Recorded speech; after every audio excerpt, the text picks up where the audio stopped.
네, 안녕하십니까. 신지식인 정인태입니다. 저는 국립한국복지대학교 특임교수를 역임했습니다. 282만 가구가 건강보험료가 인상고지서를 받았다라는 것입니다. 국민들 그만 못살게 굴어라, 이 주제로 말씀을 드리겠습니다. 지금 이 정부가 계속해서 꼼수를 부리고 있습니다.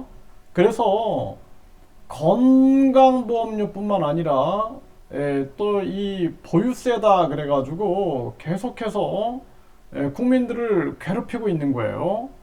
그래서 이 많은 분들이 이제 퇴직을 하는 거예요. 퇴직을 하고 나서 지역 건강보험 가입자로 등록이 됐는데, 그런데 뭐 집 재산이라든지 이런 걸 따져가지고 무려 전에는 10만 원 정도 나왔었는데 직장 다닐 때 40만 원 이상이 나왔다라는 것입니다. 그래서 이 국민들이 사실상 집에서 못 살게 만드는 거예요. 계속 그 집에 대해서 공시지가, 공시지가를 가지고 재산세를 매기고, 또 뿐만 아니라 그걸 가지고 건강보험료를 또 매기고 하니까 결국에는 2중, 3중으로 계속해서 국민들은 고통을 받게 되는 것입니다. 그러면 국민들이 집 없게 만드는 거예요. 계속 집 없이 살아라. 예? 그 지금 국민들이 어디로 갑니까? 자기 삶의 터전들이 있는데 갑자기 이사를 하고 싶어도 이사를 못 한다라는 거예요. 예? 집도 안 팔린다라는 거죠. 이게 뭐 하는 겁니까? 이게 도대체. 그러니까 퇴직하신 분들이 편안하게 살 수 없게끔 만드는 거예요.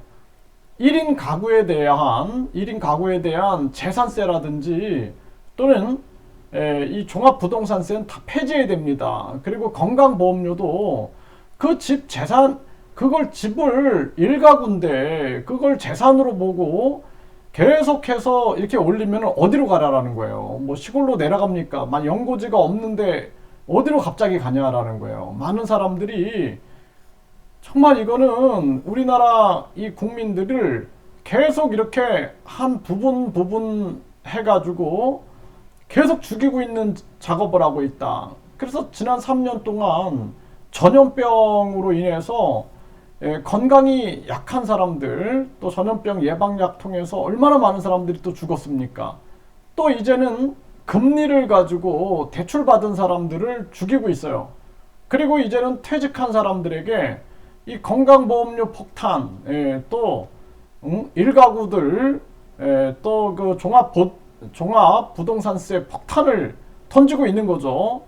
그러니까 국민들이 뭘 가지고 있는 꼴을 못 보는 거예요. 그러면 수입도 없는데 어떻게 건강보험료를 내고, 또 수입도 없는 상황에서 또 어떻게 그 종합부동산세를 내고 재산세를 내고, 재산세도 계속해서 토지분이다, 건축분이다, 또 상가를 마련한 사람들은 거기에 대해서 상가에 대해서도 재산세를 토지분이나 건축분뿐만 아니라 또 교통유발 분담금이다 해가지고 계속 세금을 매기고 있는 것입니다.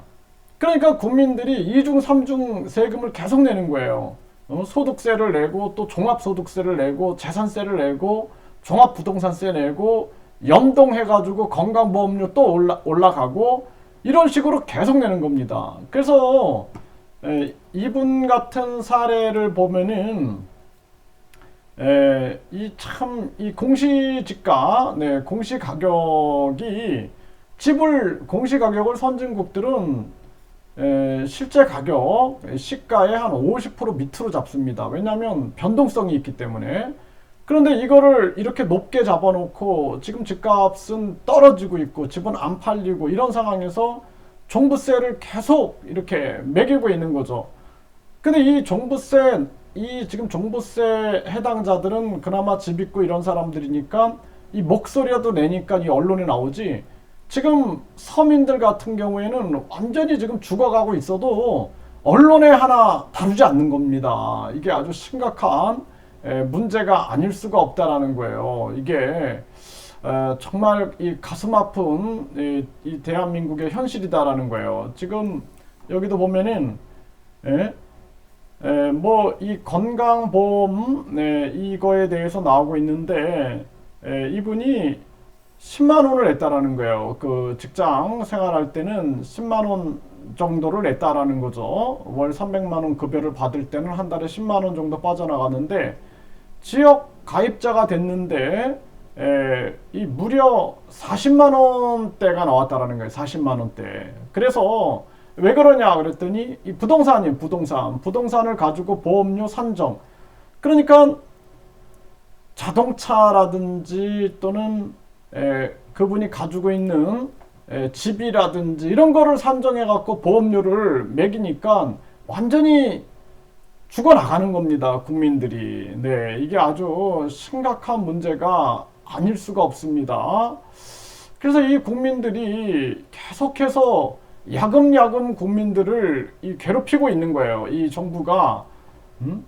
저는 이 나라 이 상황들을 보면서 11월 건강보험료 지역가입자 3명 중 1명은 38.4% 올라갔다. 그러니까 이거를 집이라든지 이런 것들을 계산해 가지고 계속해서 이 건강보험료를 높이고 있는 그러한 모습을 취하고 있다라는 것입니다. 그러니까 이 국민들이 참 이 안타까운 정황 속으로 계속 빠져들고 있고, 부분적으로 이제는 제가 가만히 생각을 해봐도 이 나라가 지금 전염병 3년 동안 국민들을 계속 괴롭혀 왔어요. 그리고 나서는 금리를 급격하게 올려가지고 지금 대출받은 그러한 사람들을 사지로 몰고 있고, 이제는 퇴직한 사람들, 이런 사람들한테 계속해서 종합부동산세나 건강보험료 이런 것들을 폭탄을 던져가지고 아주 국민들이 살 수 없게끔 만들고 있는 것입니다. 이게 아주 심각한 문제가 아닐 수가 없다. 네. 그리고 얼마나 많은 사람들이 지금 고통을 받고 있는가. 아주 심각한 문제입니다. 이게 우리나라 하나부터 열까지 문제가 없는 곳이 없다. 저는 그렇게 보고 있습니다.